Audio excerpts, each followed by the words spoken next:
随着2026年 NBA 休赛季的到来，传奇巨星勒布朗·詹姆斯的自由市场去向再度成为全美体坛的焦点。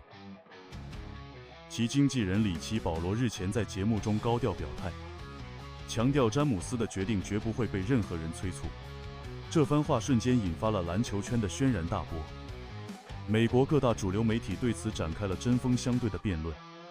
有人认为这是詹姆斯作为史上最伟大球员之一应得的特权与商业考量，但也有人质疑这种拖延只是一场博取关注的商业大戏，甚至影响了联盟新赛季赛程与各大球队的补强节奏。究竟这场詹皇争夺战背后隐藏着怎样的利益拉扯与家庭考量？接下来，我们就透过中文字幕来收看这段精彩内容。As we do await the big decision, right? And that is LeBron James. And LeBron's longtime friend, his longtime agent, Rich Paul, released the latest episode of his podcast, Game Over, last night. And he spoke about, frankly, why this is taking so long. We're not making this about attention and a spectacle. It's not about a decision or anything like that. He has a choice to make. He has a business choice to make. We're not going to sit here and decide or allow someone else to decide when he makes that decision. From a business perspective, you are making a choice between jobs, high-level jobs, and you've earned the right. You're a big-time executive that's with an unbelievable, arguably the best resume in the history of your job. Who's rushing you? Okay. Nobody. There's been several people to call and say, hey, Rich, is there anything more we should be doing, we could be doing? And my answer is no. So let's just reset. On Tuesday, July 21st, where do things stand here, Dave? I checked in with Rich on my way into the studio. Quote, nothing happening today. So we're going to move on to day 22, at the very least. Listen, the teams that are in pursuit of LeBron, they're okay with this. It's not like because this is dragged into 3 weeks that teams are starting to fall off in the race to get LeBron. It's a cost of doing business to some degree. Now, Rich is adamant that he doesn't know what LeBron's going to do, and LeBron doesn't know what LeBron's going to do. And so any amount of pressure from an outside team or from the league commissioner, Adam Silver, is not going to affect things. Try to tell LeBron what to do, and that's not the best way to get him to move towards a decision. You work with him. And you're not the only one, Dave, who's checking in with their sources this morning. I heard that one Mr. Kendrick Perkins has been making a couple of phone calls. Perk, what did you learn? Well, I did. I had to call Rich Paul, little snotty nose ass, and I asked him, hey, man, what is the holdup? I said, what is the holdup? Is it money? Does a team need to make a move? And you know what Rich Paul told me? He said, Perk, listen, man, this has nothing to do with money. Whatever LeBron James, the teams that are at the top of his list, they're all going to pay the same dollar amount. He's not asking a team to move anybody that's contradicting what they standing for. It's not about the money. It's about the fit. He's had his mind made up. Like, I believe that it's been a time where he had his mind made up, and then all of a sudden he's changed his mind and he's back to, the drawing board again. And what people have to realize is that, yes, he does have a wife, Savannah, who has an input, and he's also considering that in his decision. His daughter as well, and obviously Savannah would love to travel to LA to go watch her son Bronny get some minutes for the Lakers and watch him play at times. But they have another son that's down there in Arizona by the name of Bryce. And yes, Bryce didn't get a lot of minutes. Actually, he was a red shirt last year because he was going through the development process, but he's expected to play. So I know we all are anxious and want LeBron James to make a decision, but what I got from this call from Rich Paul is that, and I understand it now, he's like, Perk, I'm not going to rush, and he shouldn't rush. One, it's not about the money. He's not forcing the teams to make any type of trades or moves. It's solely about what's the fit, what's comfortable. So I'm pretty sure at some point throughout this process that he was leaning one direction, then all of a sudden he changed his mind. He was leaning another direction, he changed his mind, and it's part of it. We're talking about arguably the greatest player to ever play the game of basketball and how he wants to end his legacy and end his legacy. Like, we all got to be patient, even me. I think that's really interesting what you just said, Perk, because teams in the league, in the absence of information, in the absence of people saying he's leaning one way or leaning the other way, they're theorizing. Like, I've talked to several of the teams that they're waiting on his decision, and the question is LeBron waiting for us to trade for someone? Does he want us to improve the team? Does he want Kyrie Irving? There was this idea of Anthony Davis in Golden State. And these are theories, okay? But that's what happens when there's a vacuum of information, when people don't actually know what's in his head and what he's feeling. That's why when you're told, you know, in kind of interviewing one-on-one, when you stop talking, people feel the need to fill the void and fill the silence. So the true. Same applies here. But Rich explicitly said that there's nothing that teams should be doing right now. Yeah, I mean, in fact, he I said, went and ran down those theories, and they're not true. Yeah. But that's what's happening right now as we wait. Yeah, he said even in the podcast, if you have empty roster spots, don't wait on us. Like, fill them. Yeah. So. And I'll tell you this. I'd cut a number 12 guy for LeBron James if I had to, right? Decision along. I mean, we shouldn't, to be honest with you. And the only reason I say that is because it's not like LeBron James is asking for a lot of money. I mean, LeBron James basically is signing wherever he goes for the vet minimum. And he's still saying, hey, y'all could go out, each team that is on my list, and still build out y'all roster, just hold a vet minimum spot. He's not asking any of these teams to trade anybody to clear up cap space.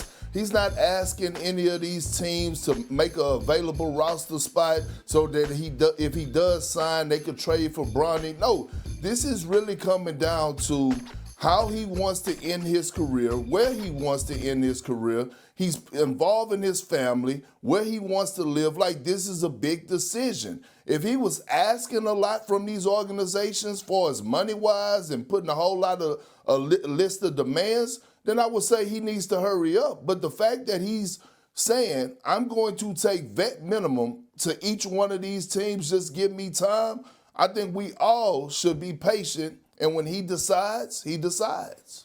Well, here's the thing. Conceptually, LeBron James letting his team know sooner rather than later that he's going to be playing for them in years 24 and potentially beyond, it benefits the team from a roster construction standpoint in terms of having an idea of what they can do or the opportunities that they might be able to forecast into the future. Because I've never seen a LeBron James team that hasn't tried to tweak at the trade deadline during the season in order to add to it and try to put him in back into the championship round. So there is that piece of it.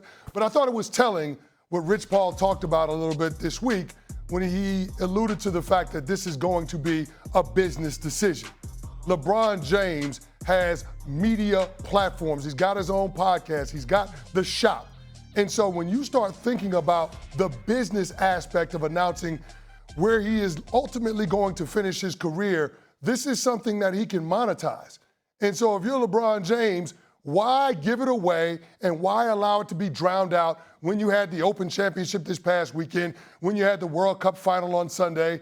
Why get involved with all of that noise when you can simply wait until afterward, until after Major League Baseball All-Star Weekend, all of those things, wait until after that and make your announcement when there's nothing else that's competing with you telling the world where you're going to continue your basketball future. Are you saying we're going to get a decision 2.0 potentially? Is that what you're saying? Well, he's going to monetize.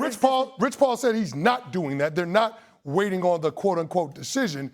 But to me, if it's about business and it's about making the most of announcing where you're going to extend your NBA record 24 seasons played, then I do think a part of how you announce it has to be factored into the math.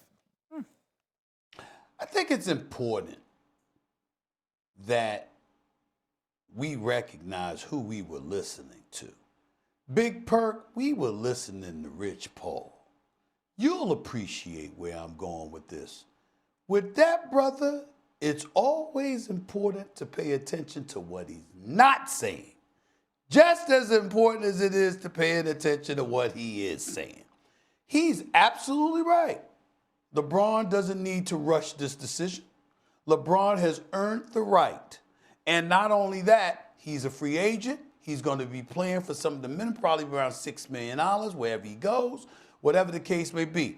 You're not wrong about the roster construction, CC, but the reality is that because LeBron is an additive wherever he goes, is not as paramount as it would be if he wanted to come on board and you had to trade assets in order to bring him on board and things of that nature. You don't have that problem.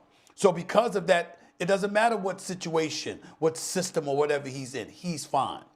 Here's where it gets very, very interesting with the Rich Pauls of the world. He's not talking about how LeBron loves this attention. You understand? I'm not going to call it the drama king like it's a negative, but he don't mind the drama. You understand what I'm saying? He does. He contributes. He's been contributing to ratings his entire career. This is nothing different.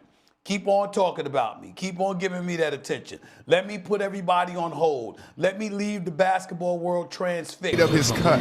They double team. LeBron knew when to. And it's a 5-on-4 situation, and the Lakers. Convincing anybody. This guy's 41 years old. LeBron gets to easy hoop because Renault had no idea. LeBron looking the ball into the rim. At the end. And a foul was called. And Luke, he is a mainstay in the middle. So the two centers, both of them have been threes, and Rice， 詹姆斯在做决策时，不得不将加。There's LeBron throwing perfect pass. That ball ended up in the hands of Jackson Hayes. LeBron turned out of that. Oh, count it! As Marcus Smart sees him, and LeBron with the big. Good work. LeBron, he's right there. Slam. Good movement by Vandy also. Don't stand still. You got to lane to the basket. Continue. In amongst the trees is Vincent. LeBron for three. On its way. James bringing the heat. Look at this. Just snuck it in there with the left. Didn't even want to risk it. The lob and the jam. The takeoff and the jam. Single digits. LeBron James! Boy, they catch him napping, don't they? And look at Luka running. Luka with speed. Gives it to him. With two hands. Clutch shot， 能力以及这份牵动全联盟的权力，依然无人能及。各位球迷，你们认为詹姆斯这次迟迟不宣布决定，究竟是真的在为家庭与球队契合度深思熟虑，还是一场精妙的商业包装与话题炒作？欢迎在下方留言区分享你们的观点，我们一起讨论。感谢大家收看本期影片，你期待詹姆斯下赛季出现在哪支球队？欢迎留言讨论，别忘了点赞、分享并订阅频道，我们下期再见。